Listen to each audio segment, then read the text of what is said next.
Good day, everyone. This is Greg Meyer from Rides Done Right. We're here at the Salem Roadster Show, and we have a family. We have a whole family here. Yep. This is cool.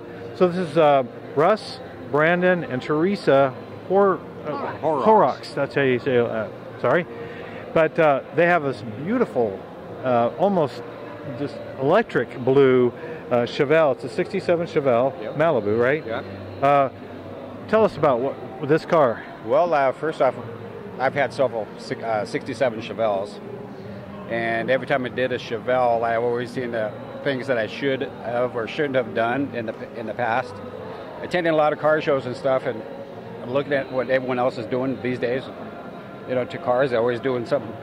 Yeah. Stepping things up a bit every time, and I always got to keep up with the Joneses, huh? I'm like, shoot, that ain't good enough for me. So by the time I was done, it was too late to go back. So I always sold that car, started over again. all over. Yeah. So this is, I believe this is number 8, 67 Chevelle. A lot of people do actually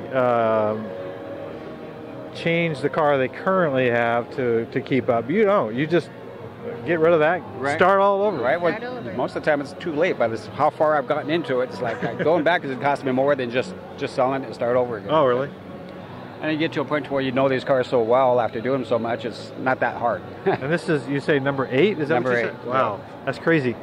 All from scratch. Yep. And I do most of this in my 2-car garage as a family project. My wife gets involved as far as yes, no, money-wise. And my son gets out there and he helps me clean it and take care of it. That's what I liked about that. I was over here yesterday taking pictures, and the whole family's involved. Everybody's cleaning and setting up, and I could, this is really cool. I mean, being able to do this as a family is really cool. We don't have a shop, but we do all this in our 2-car garage, or 2.5 cars. She's got the big end of the garage, and I got the small end. But at least she allows me to build a car out in the garage. So that's actually one of the things we want to talk about today. I mean, there's a few wives here this weekend at the Salem Roadster Show, and one of the things I want to ask you is, how do you put up with this crazy hobby? Well, I enjoy it just as much as he does. I enjoy just the build and going out there and helping him out in the garage and a few cold dinners. But this is our family fun. This is what we do for the weekends. Cool. And how are you involved? It sounds like you've been involved quite a bit. What have you done? I've been cleaning around the engine compartments and stuff, and yeah.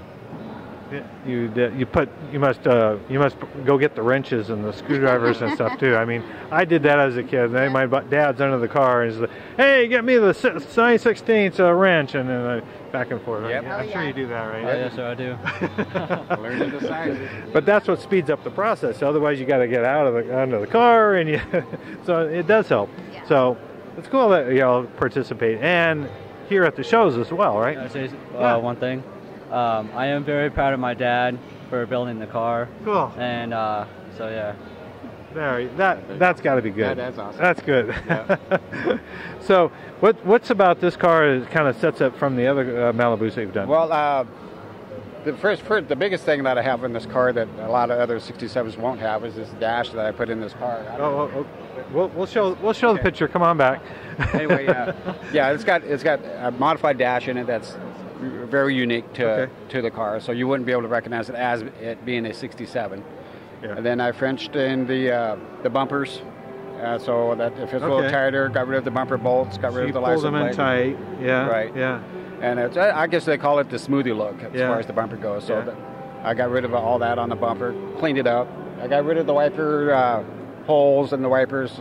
It's not driven in the rain. Yeah. So I got rid of that, smoothed that up, and then I put some door handles on it for Kindig door handles, the Kindig design, so that they're nice and smooth and they're easy to operate. Set the engine back a little bit. We had to set the engine back a little bit for the cooling. Oh. Yeah, because these big block cars, they're really hard to cool. And after doing so many of these Chevelles, I found out that the cooling on these things just aren't adequate for the big motors that they have, especially on the big blocks. So when I put this motor in, I set it back about 1.25 inches just to make sure I'm going to have that space for those extra thick fans to cool it. So and what big block is this? This is the 502 crate motor. 502, right? Yep. Okay. And it's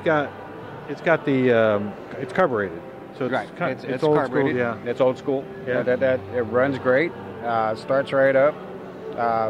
It's a 6. It's got that Tremec 6-speed transmission in it. That's manual. Yeah. Cool. Yeah, You got all the right pedals. It's got some awesome pedals in there. On the freeway, doing 72 miles an hour on the freeway. It's only doing like what 3,000 RPM. Oh. So what's the rear end gearing? It's 373s, 373. which is recommended for that Tremec transmission. So Okay. works good. Yeah. Go ahead. And for the trunk, it's homemade, so he uses the fence and all that. He doesn't have all the. I don't have a brake. You know how you break Oh, the right. metal bend the Yeah. So components. and stuff. you actually physically bend it. bend it over. Yeah, I don't have Yeah. the tools for like a brake and stuff, Right. so I used the fence. My wife got a little mad at me because I was out there bending the metal, and I actually torched the fence on fire a little bit when I was bending the metal to try to get that shape I needed. You know, So your job is to run out with the fire extinguisher Exactly. and a hose Yeah. and keep it yeah. keep That's a lot of keep the fun. fires Yeah. down. This is a tough son of gun, but hey, it's all about hard work and teamwork. It is So, family, and not a lot of people, who have this passion for cars share it. So this is really a treat to have you guys, participate and tell us about this story. This is, thank you. Thanks for coming We up. love listening to everyone else's stories. I mean, Yeah. there's a lot of cars here, and that's all part of the car show. So it's like you're here at the car show, you hear everyone's stories behind it, and you're like, Yeah. man, that's an awesome story. Yeah. So yeah. I love just being here, just talking to everybody. This is a great show. You guys are great. Thanks so much for coming up. Thank you. It's a little ways. I know it's probably about 6 hours. 5 hours, 5.5 hours. Yep. Yeah, but thanks for coming over. It's appreciate been a pleasure. Well, thank you very much. Yeah. Thank you. Okay, that's it from this interview. We'll catch you in a few minutes with the next one. Bye.